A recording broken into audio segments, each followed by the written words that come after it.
د 400 د تنگی تحصیل میر وای چې د دلبر رادیو په خبر یې اکشن اغسته دي او په سیمه کې د ترقیاتي کارونو د پاره د متعلقه ام پی خالد خان مومن زم په ذریعہ صوبایي حکومت ته وینا کړې ده او ضربه دلته پلار کوسو کې د شمسي بلپونو نظام او د ټیچکو هسپتال مسلې خلشي د تنگی تحصیل میر حاجی فضل امین ویل چې دلته دوی د لار کوسو د بلپونو د نظام برابرولو منصوبه سر رسولې وا ولی بیا حکومت ختم شو او بل حکومت په هغه کارو نکړو خو دغه د بیوټیفیکیشن برخه ده او په دې با کار کول پکاروي. الف خان به دا خو تاسو پرون چې دیز نه وته په دغه عمل تخپل باس کړو تاسو دا خبره کړې و چې دا بلپونه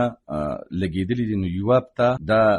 د شپې لګیدلې دي نور دغه نه پس به دا بند پاتې شوی. الف خان به دا کتا ست پته زمونږ 2 کال مخکې حکومت دا موږ په خپل ټنور کې لګولیو دا خالد خان لګولیو او دا د بیوټیفیکیشن چې کوم سکیمو پاغي کې شوی خو پکې د بد مرغه چې زمونږ د پیټي حکومت ختم شو نو تاسو ته پته چې دلته یو نظام دی چې چا یو کار کړی یو نیمه کې پاتې شي نو چې په هر څوک راشي خو هغه به سر ته رسینه هغه مقشن نیمه کې پاتې شي نو دا لیټونه لګیدلې دي خو دې خپل ترانسفارمر نو لګیدلې نو دا د غي د وجه د دې د کار نیمګړی پاتې شوی دی او ان شاء الله چې دې ته موږ ترانسفارمر لګو او دې سن نور لیټونه دي ابم مسلګ دې ته هغه پیسې مو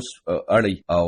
ابل او زول قسم را لګلو دا وابډي والا او هغه د سکیچ مغسته دي تاسو چې پته ده چې پاکستان کې کار کې نو پروسس نه بتیریږي بیا هغه سر ترسي ان شاء الله دا پروسس چې پوره شي دې ته خپل ترانسفارمر لګي. خاغلی فضل امین وای چې پزله کې 15 پیګان او 2 منګان د دې خبره عکاسي کوي چې په دوی خلکو اعتماد کړي دي او دغه اعتماد به دوی د خدمت په شکل کې بحال ساتي. نو موړ وای چې تنګي هسپتال کې ام اس سرا د سہولتونو کمی ده او دغه د پاره خاصه شروع کړي دي. د کم کور مشرنی کنه نو هغه کور سمون خوري دغه شان د هسپتال خبره ده د ان شاء الله ول من مشرانو ته وینا کړی ده ام اس ول راځي دا غینه پس چې پدې کې څه کمی هغه به پوره کو او دا غینه علاوه بیا موږ خپل فوکس چې کوم دی دا په سټاپ ساتو زمونږ د سټاپ ډیره کمزورتیا ده په هسپتال کې جی هیڅ څوک هم خپل ډیوټي نه کوي یاره جی بدا خو چون کې اټیم کې زمونږ د تنګي یو منسټر صاحب راغی او هغه د افتتاح هغه کړی و دا منصوبم دا پروژیکټ چې کوم دا د تاسو ته پرونه ملو چې د میاشتو په حساب دا غوی راوړو هغه په خپل سوچ کړی دی هغه ته به دازې ټیک ښکاري ده یعنی دا تاسو چې څنګه وایي تنګي هسپتال سره ډیره غټه ایریا ده ډیره غټه آبادی پکې ده نو دا چې پرمننت الته شوی وي نو دا عوامو ته ډیر خریلیپ ملاو شوی وي جی دا یادونه ده چې په صوبه کې د 13 کالو راسیده پی ټی آی ګون حکومت کوي او کله چې